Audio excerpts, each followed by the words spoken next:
Hello and welcome to my channel. If you haven't been here before, my name is Shamina Leah, and today's video is all about eczema or eczema, however you want to pronounce it.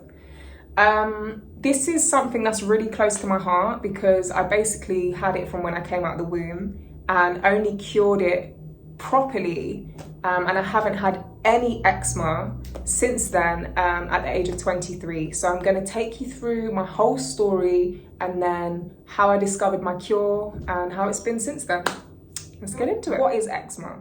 According to Google, it says eczema is an inflammatory skin condition that causes itchiness, dry skin, rashes, scaly patches, blisters, and skin infections.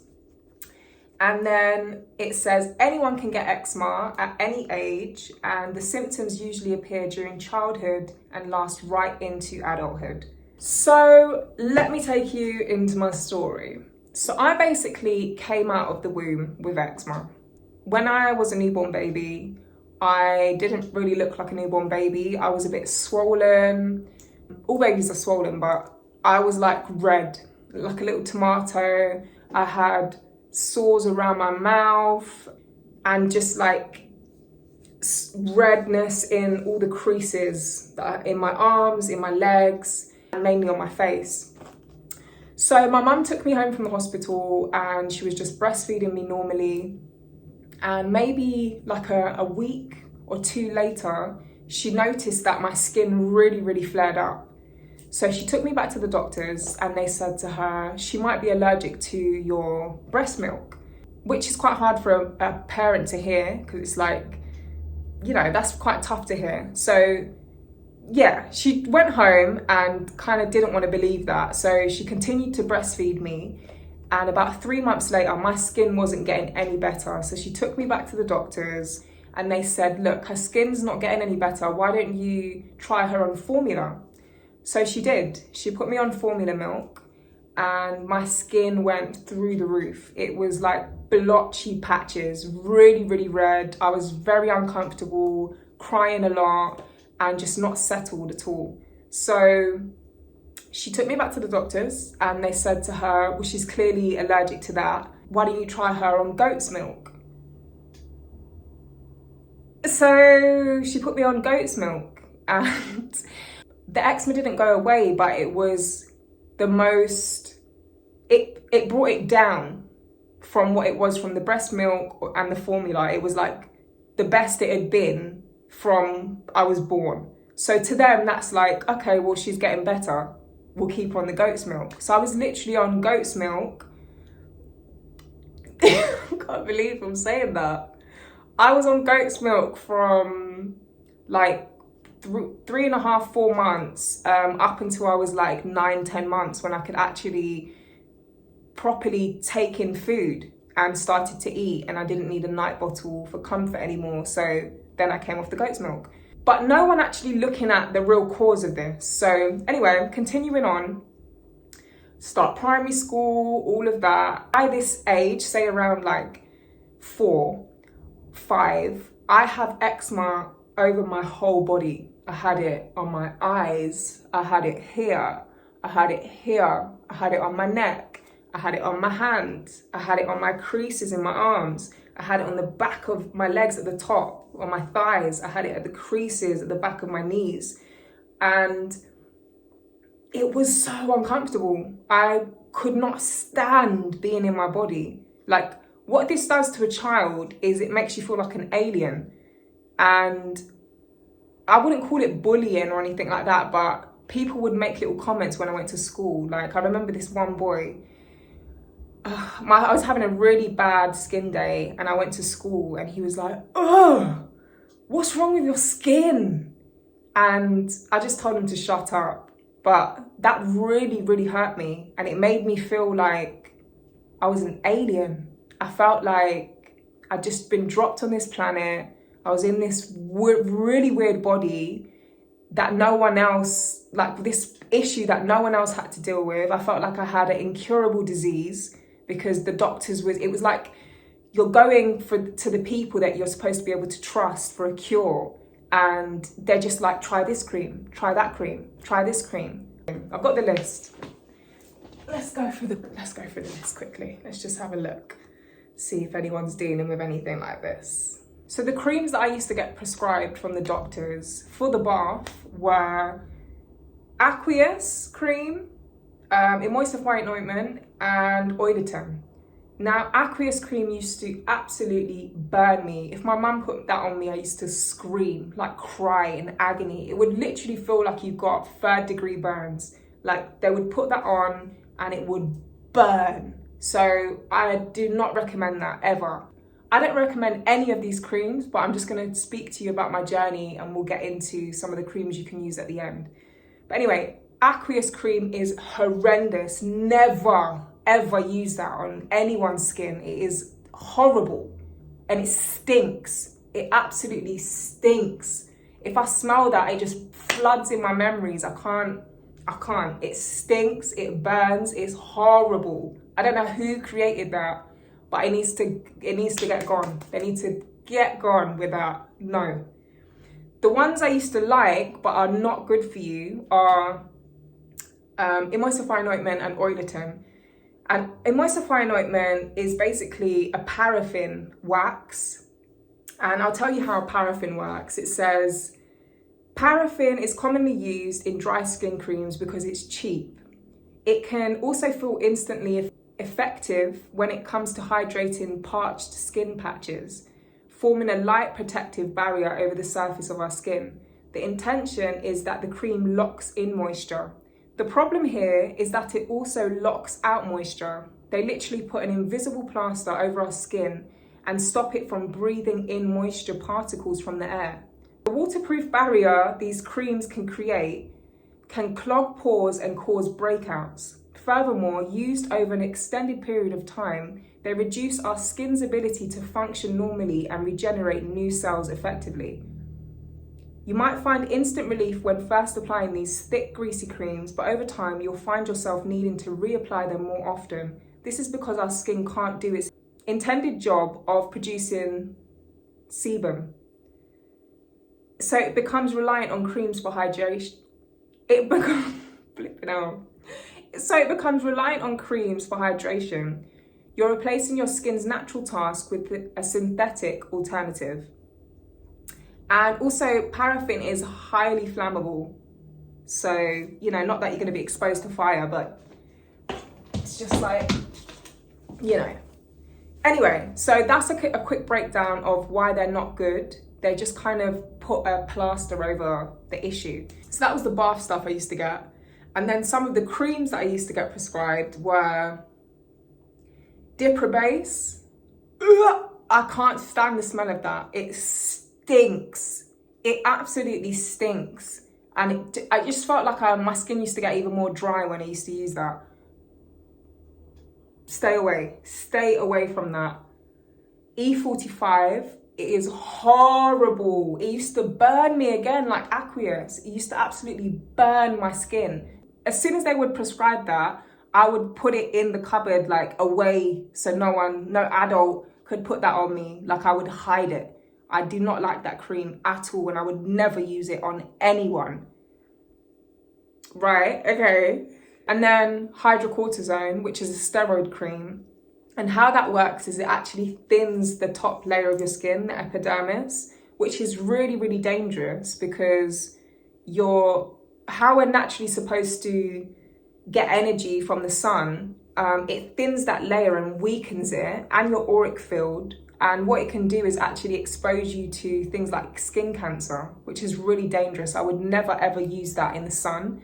I only used to have that when my skin was really, really severe. And also I lived in London, so it's kind of cold all the time. But when I went on holiday and things like that, I would never, ever, ever, ever use that because of the sun. But anyway, okay, so that's a little bit about the creams, but we don't need to go too into that because I don't recommend any of them. Back to my story. I'd be going to school, I'd be so uncomfortable. I used to have really, really low self-confidence because I just thought like I was an alien. I felt really ugly. I felt like I was just very different and not in a good way. It felt like like I said, like I'd just been dropped on the planet and I had this really weird body that no one else had. I didn't know any children really that I can think of that had eczema in like as severe as me. There was one girl, my sister's friend Dawn, she used to have really bad eczema as well, and we kind of bonded over that because it was just like, oh, you know, like we're a bit different. But it's still, you still feel really weird, you still feel really alienated, you feel ugly. So I always had eczema. It was like, it was just part of me every day. I never had a time in my childhood when I didn't have eczema. Like, I've always had eczema. The only time it would clear up was when I went on holiday, and I loved being in the sun. And if I could go in salt water, my skin would be crystal clear, like so clear. And it would be beautiful because I'd have a tan and my skin would be even. Because what some of these creams do as well is the area that you put it on, it will be lighter. It's almost like a bleaching effect. So I don't know what the heck they put in these, but they are not good for your skin. They're not good for, especially a child, not good for you. So I would have all these patchy areas, like raw blisters, and then like really light areas where I'd been putting cream on. And it's just really, it's horrible when you put that on your face, and little things that you can't do, like in summertime in school and all the girls are in their summer dresses and little socks. I would be like cardigan, shirt on, skirt on, tights. Like I didn't want to show an inch of my body. And I was so insecure being in my body, which is horrible. It's not a good feeling. But anyway, so let's get on to the cure, and then I can loop it back around and make it all make sense. When I was 23, I was in a cycle, like full-time model, and I would literally be working, I'd come home, I wouldn't cook, I'd constantly be tired. I'd literally grab food on the go, come home from work, and I'd order food. Like I never used to cook. So one day I ordered, it was kind of late, and I had work the next day and I was so exhausted and I was just like, ugh. I was watching something online that my sister recommended. It was like her life coach and Michael Beckwith. And they were talking about diet and just something completely different to this. But it was like the effects of animals, like when you kill animals and the vibration of them and how that makes you feel when you consume it. And I was biting into a chicken burger at the time, and it just got me thinking like, oh, this doesn't feel right. So I literally like spat the burger out, and I went and took all animal products out of my kitchen and just bagged them up and was like, I'm not doing that again. And I put them all outside. I took them all to the bin, and I just had this like really sick feeling of just like, I just don't want to eat any animals. I didn't know what to eat because I'd never been in this position before, but it just really switched my mindset. And I was like, I can't touch animals again. And this went on for a little while. Maybe like 3 months later, even when I was struggling to find what to eat, I noticed just randomly one day that I had no eczema. And by this age, it wasn't as severe, like I wasn't getting it over my whole body how I was when I was younger, but I still would get it like at the back of my leg sometimes, or on my arm or on my hand, and it would be subtle, but it was still there. I always had eczema somewhere on my body. 3 months later from this time when I threw all the food out, I was just sitting there one day and I thought, like, I haven't had any eczema. And I was just looking at my body like in amazement, like, where's the eczema gone? And I was thinking about all the stuff I've been doing, like what's different? The food. So I couldn't believe it. I could not believe it. And I had kind of been craving to have like a pizza. So I thought, you know what? I'm going to try it out. I ordered a pizza. And what happened? I had a breakout. I had a little patch appear on my neck, and I had a patch appear on my hand. And that is when it all clicked, that it is the food. It was 100% my diet. I have not had eczema since. That was 7 years ago. I have not had one patch of eczema on my body since then. Like literally. I can't even really, I'm not gonna lie, like I do remember how it feels, but I haven't had it. I have not had any eczema nowhere on my body. It just doesn't show up anywhere. If you want to completely clear up your eczema for yourself or for your child, take out the dairy, take out any processed foods.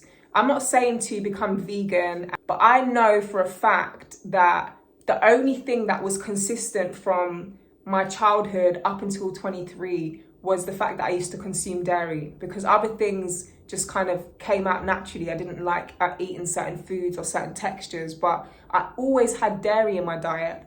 And as soon as I cut that, I have never had eczema again. I've never had to pull out a steroid cream or use any stinking Aqueous or E45 or, you know, any paraffin, any of that, none of it. But something I do is I really take care of, you know, the types of creams I put on my body. I use a lot of shea butter or like almond oil and natural products. And I also have a plant-based diet now. And I'm not trying to push that on anyone, but yeah, I feel like if you do have any diseases or anything that's just not agreeing with your body, plant-based can definitely be a great tool for you to eliminate any toxins or anything that's just not working with your body, not vibing with you very well. And going back to the whole loop is like, when I think about me coming out of the womb sore already, you have to remember that all of the nutrients I was getting in the womb was from my mum. And my mum used to consume, you know, dairy. So you get all your nutrients through the umbilical cord, and straight off the bat, my body was rejecting animal products. And by the time I came out, I was already sore and swollen. And then that's the same thing when you're breastfeeding. It isn't just milk coming out, you know, everything that your mum is consuming is coming through that milk, and you're taking that into your body. So if you have sensitivity to certain foods, that's why you're going to be affected. It's like where if you drink alcohol and stuff, you can't drink alcohol when you're breastfeeding. It all goes into your baby. So yeah, I was affected from the womb, and then that continued because my mum was still eating dairy, giving me dairy, flaring it up, and then formula milk has dairy in it. Then goat's milk, obviously, is still animal. It's still an animal product. It's not for human consumption. So yeah, I hope that this all makes sense, because it feels like I've just been so I say all of that to say that I truly believe, I don't care what any doctor says, that you have to cure it from the inside out. There's no point giving us a million different creams to put over the skin, takes it down, tames it for a month or two, and then it's back. And you know, you're looking at everything external. Is it the dog? Is it the cat? Is the house clean? Is it the laundry detergent? Which obviously can make things flare up and irritate things. But with everything, I feel like in society these days, we just want a quick fix. We want to treat it from the surface level. You need to go within and treat it inside out. And then we can really eradicate the root issue, and we never have to look at this stuff again. So rather than giving me all these creams to quickly put over and hopefully my skin clears up, like, look at the root. Why is it actually being caused? There's things within my system that are toxic. There's mucus. There's things that I'm taking on from these animals that are then not agreeing with my human body, and it's coming out through my skin. And that's with most things. I feel like the diet is causing a lot of these issues. And another thing I would say to anyone that's dealing with a child with these issues is to involve your child. You know, something that was really heartbreaking for me is you're sitting there with these doctors and your caregivers, and they're just, they're talking about you, and it makes you feel as though you're an alien. You feel like I'm so different. Like, why am I so different? This is horrible. And you're looking for like a place to belong almost. So involve your child, explain to them what it is and how you want to move forward to cure it, and get them on board with understanding the types of food that they're consuming, so that you can, and make it fun. Like, go to the supermarket, especially these days, there's so many alternatives to dairy and stuff like that. You can try the vegan cheese, or almond milk, or oat milk, or cashew milk, whatever. Just don't go for the dairy stuff, and explain to them why. Because children are not stupid. We are highly intelligent beings, and we're in these magnificent bodies that know how to heal themselves if you align them and tune them in with nature. So explain to your child why they can't have certain foods. So rather than making them feel like, they're so different and odd and they're alien-like, and making them feel like they're being ridiculed or marginalized, explain to them why they can't have certain foods, so that they're on board and they have the understanding of why, and just the sensitivity of their bodies, so they can learn how to honor that, respect it, and make sure that they don't have any of these kind of issues.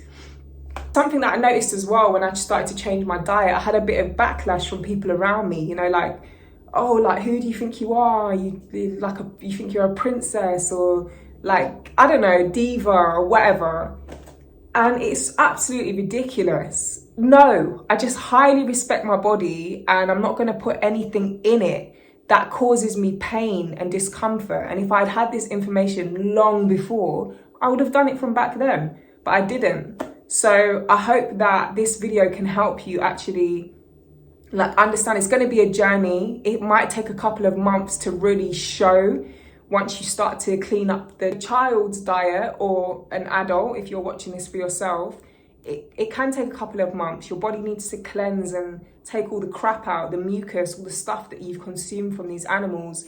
Take it out, and you'll start to see through your skin freshening up. And then if you've still got, patches and stuff like that you need to heal from, then you can start looking at the creams. But don't go to the GP and get a prescription. Go to nature, get some shea butter, get some almond oil, go back to nature. That is what's going to clear up these patches and, this misalignment that we have. It's nature that you need to look to, not the GP. You can't treat eczema from the outside in. It has to be done from the inside out. And that's with most things. I feel like society these days, everyone wants a quick fix. Give me a pill, give me a cream, give me a drug. That's just gonna take away this pain. And what that ultimately does is just fixes it all temporarily. And you're gonna have to face this problem one way or another. Whether it be mental, emotional, physical, spiritual, you need to face it head on, and it all comes from within out. So with eczema, it is 100%, I'm so confident with this, 100% caused by your diet. It is not genetic. I repeat, it is not genetic. Anyone can get this. It's not contagious, but anyone can get it. But it is caused by your diet. If your child is suffering from this, change their diet, completely strip dairy. And if you need to, take away all animal products and just monitor their skin. You're gonna see it clear up. Within 3 months, it will be completely gone. And then with the creams, don't put any perfumes in their bath. Don't put any really harsh detergents in the washing machine or anything like that. They're very sensitive.